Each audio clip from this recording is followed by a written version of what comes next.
Chapter 11. The Palace of Green Porcelain. I found the Palace of Green Porcelain when we approached it about noon, deserted and falling into ruin.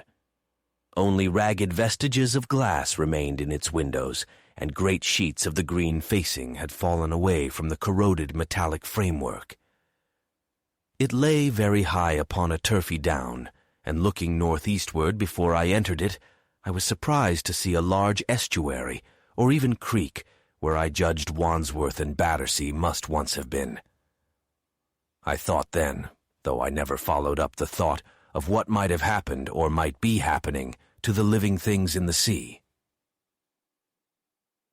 The material of the palace proved on examination to be indeed porcelain, and along the face of it I saw an inscription in some unknown character. I thought, rather foolishly, that Weena might help me to interpret this, but I only learnt that the bare idea of writing had never entered her head. She always seemed to me, I fancy, more human than she was, perhaps because her affection was so human. Within the big valves of the door, which were open and broken, we found, instead of the customary hall, a long gallery lit by many side windows. At the first glance I was reminded of a museum. The tiled floor was thick with dust, and a remarkable array of miscellaneous objects was shrouded in the same gray covering. Then I perceived, standing strange and gaunt in the center of the hall, what was clearly the lower part of a huge skeleton. I recognized by the oblique feet that it was some extinct creature after the fashion of the megatherium. The skull and the upper bones lay beside it in the thick dust, and in one place where rainwater had dropped through a leak in the roof, the thing itself had been worn away. Further in the gallery was the huge skeleton barrel of a brontosaurus. My museum hypothesis was confirmed. Going towards the side, I found what appeared to be sloping shelves, and clearing away the thick dust, I found these old familiar glass cases of our own time. But they must have been airtight to judge from the fair preservation of some of their contents. Clearly we stood among the ruins of some latter-day South Kensington.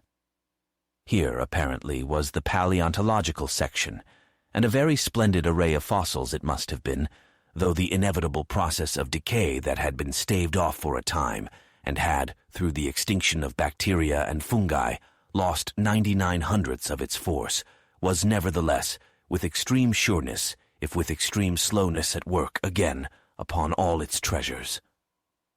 Here and there I found traces of the little people in the shape of rare fossils broken to pieces or threaded in strings upon reeds. And the cases had in some instances been bodily removed, by the Morlocks, as I judged. The place was very silent. The thick dust deadened our footsteps. Weena, who had been rolling a sea urchin down the sloping glass of a case, presently came as I stared about me, and very quietly took my hand and stood beside me. And at first I was so much surprised by this ancient monument of an intellectual age that I gave no thought to the possibilities it presented. Even my preoccupation about the time machine receded a little from my mind. To judge from the size of the place, this palace of green porcelain had a great deal more in it than a gallery of paleontology, possibly historical galleries, it might be even a library. To me, at least in my present circumstances, these would be vastly more interesting than this spectacle of old-time geology in decay. Exploring, I found another short gallery running transversely to the first. This appeared to be devoted to minerals, and the sight of a block of sulfur set my mind running on gunpowder. But I could find no saltpeter, indeed no nitrates of any kind. Doubtless they had deliquesced ages ago. Yet the sulfur hung in my mind and set up a train of thinking. As for the rest of the contents of that gallery, though on the whole they were the best preserved of all I saw, I had little interest. I am no specialist in mineralogy, and I went on down a very ruinous aisle running parallel to the first hall I had entered. Apparently this section had been devoted to natural history, but everything had long since passed out of recognition. A few shriveled and blackened vestiges of what had once been stuffed animals desiccated mummies in jars that had once held spirit, a brown dust of departed plants. That was all. I was sorry for that, because I should have been glad to trace the patient readjustments by which the conquest of animated nature had been attained. Then we came to a gallery of simply colossal proportions, but singularly ill-lit, the floor of it running downward at a slight angle from the end at which I entered. At intervals, white globes hung from the ceiling, many of them cracked and smashed, which suggested that originally the place had been artificially lit. Here I was more in my element, for rising on either side of me were the huge bulks of big machines, all greatly corroded and many broken down, but some still fairly complete. You know I have a certain weakness for mechanism, and I was inclined to linger among these, the more so, as for the most part they had the interest of puzzles, and I could make only the vaguest guesses at what they were for. I fancied that if I could solve their puzzles, I should find myself in possession of powers that might be of use against the Morlocks. Suddenly Weena came very close to my side. So suddenly that she startled me. Had it not been for her, I do not think I should have noticed that the floor of the gallery sloped at all. Footnote: it may be, of course, that the floor did not slope, but that the museum was built into the side of a hill. E.D. The end I had come in at was quite above ground, and was lit by rare slit-like windows. As you went down the length, the ground came up against these windows, until at last there was a pit like the area of a London house before each, and only a narrow line of daylight at the top. I went slowly along, puzzling about the machines, and had been too intent upon them to notice the gradual diminution of the light until Weena's increasing apprehensions drew my attention. Then I saw that the gallery ran down at last into a thick darkness. I hesitated, and then as I looked around me, I saw that the dust was less abundant and its surface less even. Further away towards the dimness, it appeared to be broken by a number of small, narrow footprints. My sense of the immediate presence of the Morlocks revived at that. I felt that I was wasting my time in the academic examination of machinery. I called to mind that it was already far advanced in the afternoon, and that I had still no weapon, no refuge, and no means of making a fire. And then down in the remote blackness of the gallery, I heard a peculiar pattering, and the same odd noises I had heard down the well. I took Weena's hand. Then, struck with a sudden idea, I left her and turned to a machine from which projected a lever not unlike those in a signal box. Clambering upon the stand and grasping this lever in my hands, I put all my weight upon it sideways. Suddenly Weena, deserted in the central aisle, began to whimper. I had judged the strength of the lever pretty correctly, for it snapped after a minute's strain, and I rejoined her with a mace in my hand, more than sufficient, I judged, for any Morlock skull I might encounter. And I longed very much to kill a Morlock or so. Very inhuman, you may think, to want to go killing one's own descendants. But it was impossible somehow to feel any humanity in the things.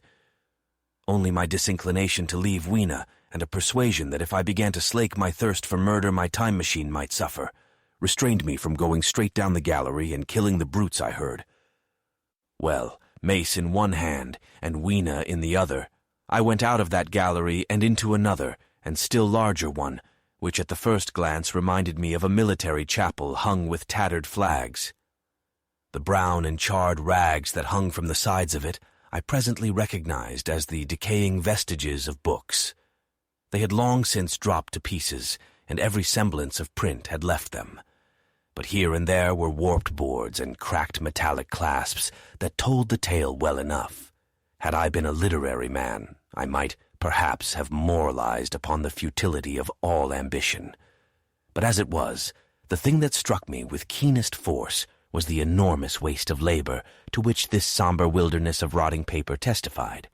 At the time, I will confess that I thought chiefly of the Philosophical Transactions and my own 17 papers upon physical optics. Then, going up a broad staircase, we came to what may once have been a gallery of technical chemistry. And here I had not a little hope of useful discoveries. Except at one end where the roof had collapsed, this gallery was well preserved. I went eagerly to every unbroken case, and at last, in one of the really airtight cases, I found a box of matches. Very eagerly I tried them. They were perfectly good. They were not even damp.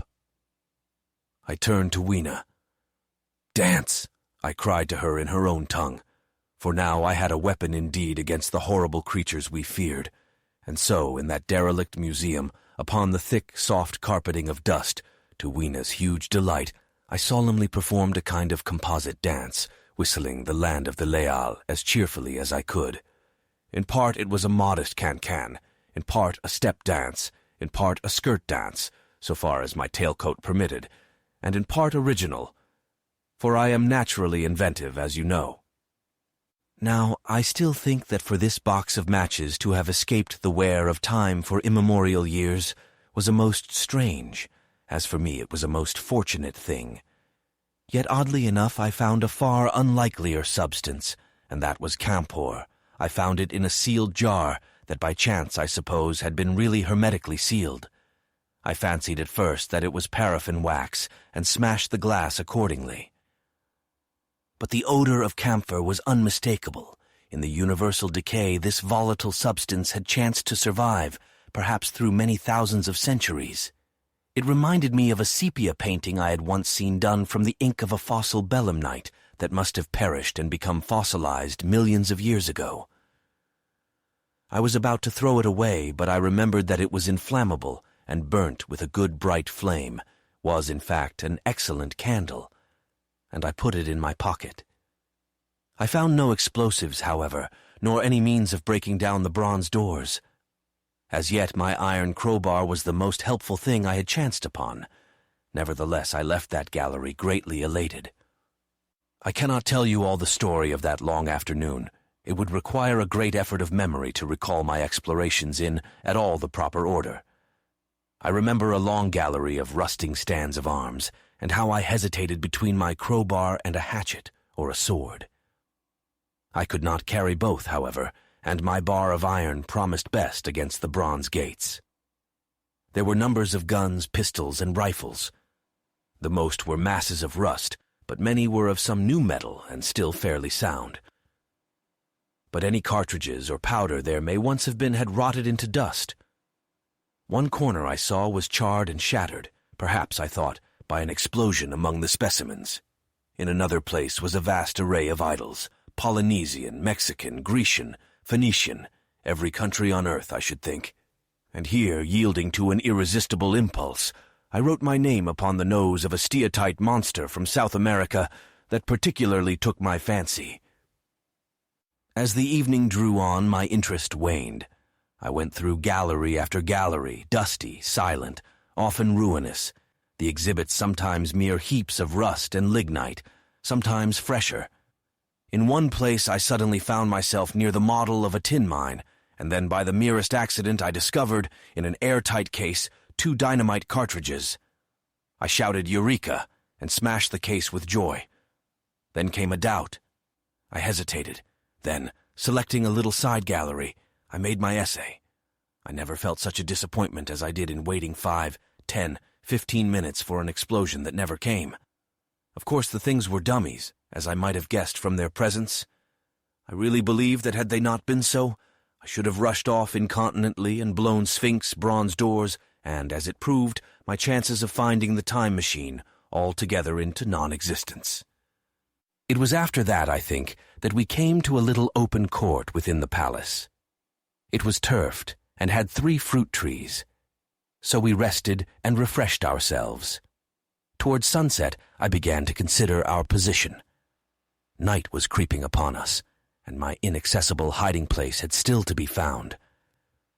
But that troubled me very little now. I had in my possession a thing that was perhaps the best of all defenses against the Morlocks. I had matches. I had the camphor in my pocket, too, if a blazie were needed. It seemed to me that the best thing we could do would be to pass the night in the open, protected by a fire. In the morning there was the getting of the time machine. Towards that, as yet, I had only my iron mace. But now, with my growing knowledge, I felt very differently towards those bronze doors. Up to this, I had refrained from forcing them, largely because of the mystery on the other side. They had never impressed me as being very strong, and I hoped to find my bar of iron not altogether inadequate for the work.